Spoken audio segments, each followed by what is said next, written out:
elle connaît plutôt, non pas une dynamique de fin de campagne, mais plutôt une descente progressive. On l'a vu depuis justement ce meeting du Zénith qui n'a pas été réussi. Eh bien, Valérie Pécresse a perdu progressivement quelques points et n'a jamais réussi à inverser cette tendance. Donc, c'est quand même difficile dans les 15 derniers jours d'imaginer que ça reparte complètement dans l'autre sens, en tout cas en termes de dynamique de campagne. Après, pour le reste, Valérie Pécresse, elle sait qu'elle a un point de référence qui est le score de François Fillon en 2017, un score qui était proche de 20%. Et donc là, elle en est très très loin. Il lui reste une marge de progression tout à fait importante. Alors, elle a la concurrence, bien évidemment, d'Éric Zemmour, qui est allé vraiment volontairement sur son terrain pour lui capter une partie de son électorat. Mais en tout cas, elle sait qu'il y a un électorat de droite qui existe dans l'opinion et qu'elle peut essayer de continuer à lui parler. Là où on peut s'interroger, c'est sur la stratégie parfois de Valérie Pécresse. Lorsque, par exemple, alors peut-être vous allez nous en parler, mais lorsqu'elle explique dans sa campagne, c'était encore il y a quelques jours, qu'Emmanuel Macron lui pique ses idées, copie en quelque sorte son programme. Certes, on comprend l'argument, mais dans ce cas, les électeurs se disent autant voter pour Emmanuel Macron, puisque de toute façon, c'est le même programme que celui de Valérie Pécresse. Elle donne parfois, on a le sentiment, des arguments à à certains de ses concurrents, qui disent que Emmanuel Macron, c'est ce que dit par exemple Éric Zemmour, Emmanuel Macron, Valérie Pécresse, c'est la même chose. Quand elle dit Emmanuel Macron m'a piqué ou copie mon programme, est-ce qu'elle ne donne pas un peu des arguments à justement ses détracteurs? Donc il y a un électorat, il y a un réservoir très important pour Valérie Pécresse en vue de l'élection présidentielle, c'est l'électorat de François Fillon, mais la stratégie qu'elle a adoptée dans cette campagne semble parfois difficile à lire. On va l'écouter, Valérie Pécresse, qui dit que justement le vrai programme de droite c'est elle, et vous répondez ensuite, Sophie Primas. Très bien. Le vrai programme de droite, celui qui remettra de l'ordre dans la rue, celui qui remettra de l'ordre à nos frontières, celui qui revalorisera le travail, qui fera les réformes, qui résoudra les problèmes des déficits, de la dette, du pouvoir d'achat, c'est le mien. Et aujourd'hui, il y a une espèce de confusion parce qu'il y a la guerre en Ukraine, parce que Emmanuel Macron fuit le débat, parce qu'il se dérobe, parce que son bilan, finalement, c'est son boulet, il ne veut pas l'affronter. Comment vous vous différenciez, pour rebondir sur la question de Frédéric Delpech, par rapport à Emmanuel Macron sur le programme?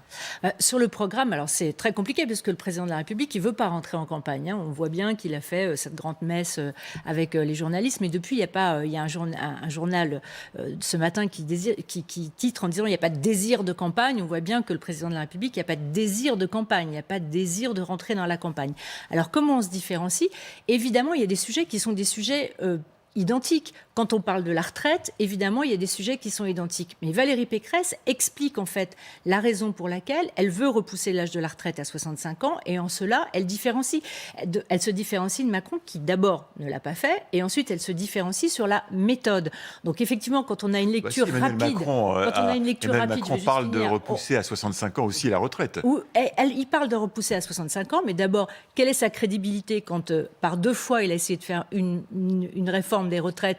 Il n'y est pas arrivé, il a reculé, vous savez bien ce qu'il en a été dans le quinquennat. Valérie Pécresse fait de cette réforme des retraites, pas l'alpha et l'oméga, mais un élément extrêmement puissant de son programme, en disant je le ferai dans les tout premiers mois, et je le ferai en faisant attention aux carrières longues, je le ferai en reculant la date de départ en retraite à 65 ans, parce que ça me permettra et d'équilibrer et même d'avoir une petite cagnotte qui me permettra de revaloriser les retraites, qu'il n'y ait pas de retraite sur une carrière pleine qui soit en dessous du SMIC, de prendre en compte la pénibilité et de prendre en compte un certain nombre d'autres éléments, dont la baisse de 3% des cotisations retraite, qui permettra par ailleurs d'augmenter immédiatement le salaire net au mois de juillet. Donc elle donne du sens à cette réforme, ce que ne fait pas Emmanuel Macron, qui n'a ni le sens ni la crédibilité, puisqu'il ne l'a pas fait depuis 5 ans. Il s'est quand même passé une crise du Covid qui a quand même compliqué les choses. Il y a la crise des Gilets jaunes.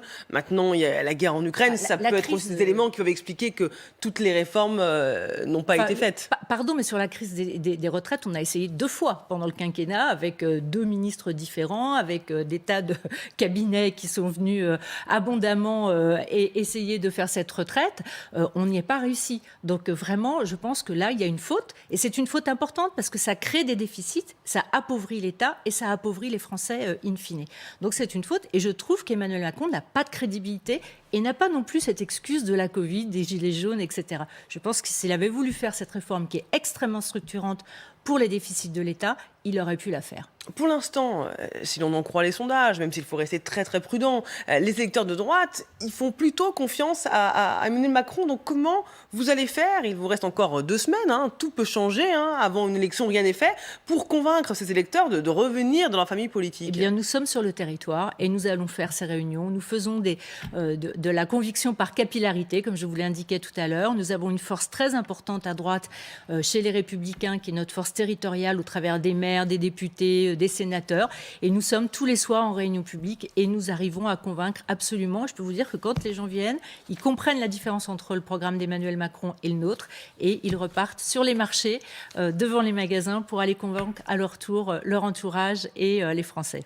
Alors, c'est vrai qu'il y a une unité quand même de votre parti derrière la candidate. On a vu même ses anciens concurrents à la primaire se ranger derrière Valérie Pécresse, Xavier Bertrand qui la représente d'ailleurs dans beaucoup de manifestations. Mais il y a quand même quelques petits grains de sable, comme par exemple Guillaume Larrivé, le député LR, il y a quelques jours, qui disait non, dès le soir du premier tour, si Valérie Pécresse n'est pas au deuxième tour, il faut tout de suite se rallier à Emmanuel Macron. Alors est-ce qu'il n'y a quand même pas, au sein même de votre parti, déjà des tentations de rejoindre directement le président de la République? Oui. Alors je vais filer une métaphore qui est celle du rugby. Vous savez, si la semaine dernière, dans l'équipe italienne, il y avait des joueurs qui avaient quitté le terrain avant le coup de sifflet final, ils n'auraient pas gagné contre le Pays de Galles.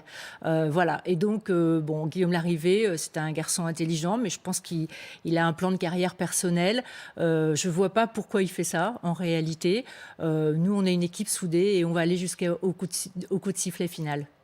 Mais pourtant, il n'a pas été exclu, ce qui est assez étonnant. On aurait pu imaginer une sanction comme ça en cours de campagne pour donner l'exemple, mais il n'y a pas eu de sanction. Non, il n'y a pas eu de sanction. Je ne sais pas quelles sont les intentions de Christian Jacob. Nous, ce qui nous intéresse maintenant, c'est de gagner le match. Donc on continue, équipe serrée. Et puis les joueurs qui veulent se mettre sur le côté, se mettent sur le côté. Mais en tout cas, on continue. Le pack continue à avancer. Et Valérie Pécresse n'a qu'un adversaire dans cette campagne, en tout cas un adversaire privilégié, c'est Emmanuel Macron. Et elle accuse le président de ne pas vouloir débattre. Écoutez-la. Et aujourd'hui, il y a une espèce de confusion parce que Emmanuel Macron fuit le débat, parce qu'il se dérobe, parce que son bilan, finalement, c'est son boulet. Il ne veut pas l'affronter. Il y a un candidat qui est le candidat du déni, qui est un candidat caméléon, qui est un candidat contrefaçon. Il ne rétablira pas l'ordre. J'ai vu effectivement, sur pas mal de sujets, beaucoup de contrefaçons. Mais qui dit contrefaçon dit mauvaise copie. Ne vous faites pas voler l'élection. C'est ce que Valérie Pécresse répète aux électeurs pour éviter le scénario noir de 2017. Bien évidemment, oui. Valérie Pécresse, elle veut essayer d'incarner la seule alternative possible à Emmanuel Macron.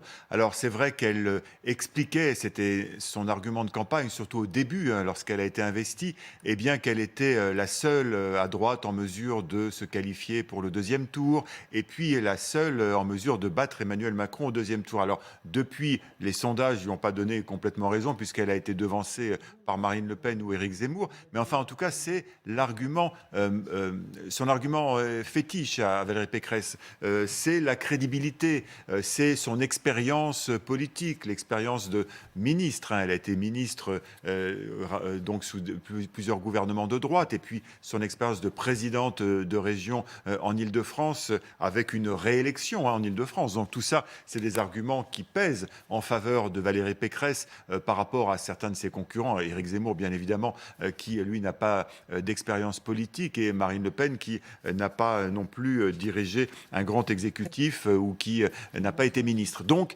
elle a des arguments dans sa poche, Valérie Pécresse. C'est ce qu'elle essaye de faire valoir. Après, elle est confrontée effectivement à l'extrême division de la droite, qui se traduit d'ailleurs dans l'électorat, avec une droite écartelée et un parti, LR, qui n'a toujours pas tranché entre différentes lignes. Et c'est d'ailleurs sans doute ce qui lui pose le plus de difficultés à Valérie Pécresse, c'est de faire ce grand écart entre ceux qui pourraient être tentés dans son électorat et même dans son parti, avec un rapprochement avec Éric Zemmour ou peut-être le Rassemblement national, et puis ceux qui sont plus sur une ligne un peu plus centriste. Et donc, voilà, c'est la difficulté essentielle pour Valérie Pécresse. Mais en tout cas, l'argument principal qu'elle peut mettre en avant, c'est effectivement sa personnalité, sa pugnacité. C'est vrai qu'on le constate, même en difficulté dans les sondages, elle continue d'incarner une forme de pugnacité. Et puis son expérience politique,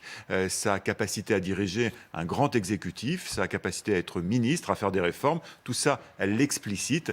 Maintenant, effectivement, elle a la difficulté politique, à mon sens, c'est d'être la représentante d'un parti qui n'a pas véritablement tranché sa ligne politique. Et c'est aussi l'angle d'attaque de Jean-François Copé ce matin, et qui estime que le débat d'idées n'a pas lieu. Écoutons-le. C'est vrai. C'est vrai que ce débat n'aura pas complètement eu lieu. C'est évidemment pas que de la faute à pas de chance. Il y a eu des loupés dans cette campagne, c'est évident, mais pas plus que dans les autres campagnes des candidats. Tout le monde en a eu. Donc, quelque part, ce qui aura finalement manqué, là, dans ces jours-ci qui sont cruciaux, c'est la capacité d'avoir des débats sur le fond. Et c'est ça que nous payons aujourd'hui. À qui la faute si le débat d'idées n'a pas eu lieu ? Mais je pense que le président de la République n'est pas dans le débat.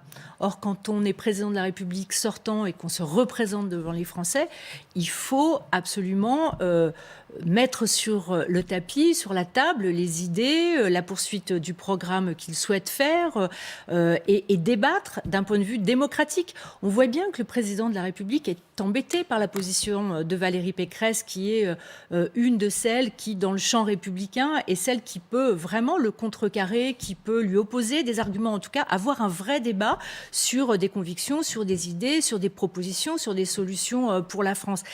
Donc il ne veut pas de ce débat. D'ailleurs, j'observe qu'il n'est pas le seul, puisque même Madame Le Pen ne veut pas débattre contre Valérie Pécresse. Et Valérie Pécresse, elle veut convaincre par des arguments. Elle veut s'opposer, elle veut montrer les différences, elle veut montrer les différences de solutions. Et ça ne lui est pas permis par une confrontation directe qu'elle souhaiterait, et avec Marine Le Pen, et avec le président de la République. Donc c'est vrai que c'est difficile de se faire entendre et de faire valoir les différences, comme vous me le disiez tout à l'heure. Et bon, c'est notre travail à nous.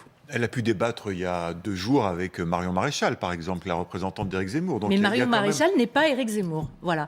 Je crois que c'est... Elle a débattu aussi avec Éric Zemmour. Elle a débattu avec Éric Zemmour. Et j'observe que d'ailleurs, c'est la seule à avoir eu le cran d'aller débattre contre Éric Zemmour. Il y avait d'ailleurs des discussions dans notre équipe en disant est-ce qu'il faut qu'elle y aille, est-ce qu'il faut qu'elle n'y aille pas. Et elle a tranché en disant j'y vais, j'ai des arguments à opposer à Éric Zemmour. Voilà, ça s'est passé. À son avantage, je trouve.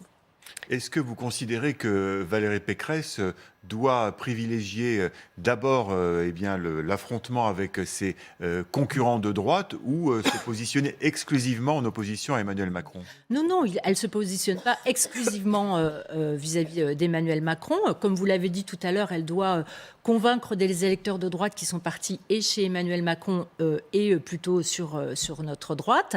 Donc elle doit opposer des arguments, j'allais dire, effectivement, dans les deux sens. Mais Emmanuel Macron est redevable de son bilan. Donc évidemment, on parle d'Emmanuel Macron et on parle du bilan d'Emmanuel Macron de façon plus importante, évidemment. Valérie Pécresse est affichée il y a quelques semaines maintenant avec Édouard Balladur, ancien Premier ministre, mais le soutien qu'elle attend le plus, on l'imagine, c'est celui de Nicolas Sarkozy. Est-ce qu'elle finira par être soutenue officiellement par l'ancien président ? Vous savez ce que Valérie Pécresse raconte, ce qu'elle répond à cela. Elle dit qu'elle est une femme libre, elle l'a prouvé déjà plusieurs fois dans sa vie politique et dans sa construction politique. Elle est une femme libre. Moi, je n'imagine pas que Nicolas Sarkozy trahisse son parti politique, sa famille politique, tous ceux qui parmi nous l'ont soutenu en 2017, en 2012, voilà, et qui ont encore beaucoup d'affection pour lui. J'imagine pas qu'ils se mettent dans une situation pareille. Bah, pourquoi il hésite selon vous? Je ne sais pas. Il faut lui demander à lui. Est-ce que vous avez un éclairage, Frédéric Delpech? Et surtout, est-ce que ce serait important pour Valérie Pécresse d'avoir le soutien officiel de Nicolas Sarkozy?